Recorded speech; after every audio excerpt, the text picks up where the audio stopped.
how about the political references? I mean, some of my favorite pieces, and I'm not sure if everyone have seen the exhibit yet, but you'll get to see. Don't shoot. Yes. Peaceful resistance. No, in Arabic, Yeah. which is la. It just seems so fitting with the current climate and the conversation about gun control, especially after the Florida shooting, that we talk about these pieces today. And what statement are you trying to make as an artist?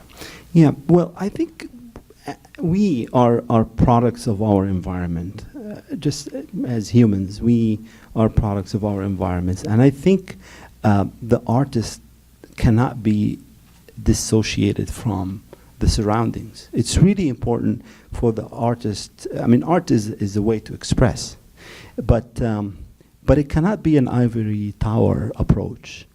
So it is my belief, I think, regardless of the political views, when you look at Don't Shoot, for example, I mean, it doesn't take a rocket scientist to know that as a nation, we have an issue with guns. That's one aspect, and there's also another aspect, which is the disparity in for example, African American and minorities being impacted by police. By police abuse of force, and again, I mean, this is really, I mean, without, it doesn't really take much to observe this. These are statistics. This is so. What we need to do is we express ourselves in these areas, and I think it's not really a political Democratic, Republican, conservative, liberal as much as I think what would happen. I mean, my prediction, easy prediction, is that human beings would outlast the Democratic and Republican Party. They would outlast all of these ideologies, right? So therefore, I think as humans, we really need to come together and find a way to solve these issues. The other piece, which is really very dear to my heart, is this peaceful resistance. And for the Arabic speakers in the audience, you could and I try to avoid to show people things. I want people to find stuff, but this is the word la, which means no in Arabic. This is a letter. I think you can see it, right?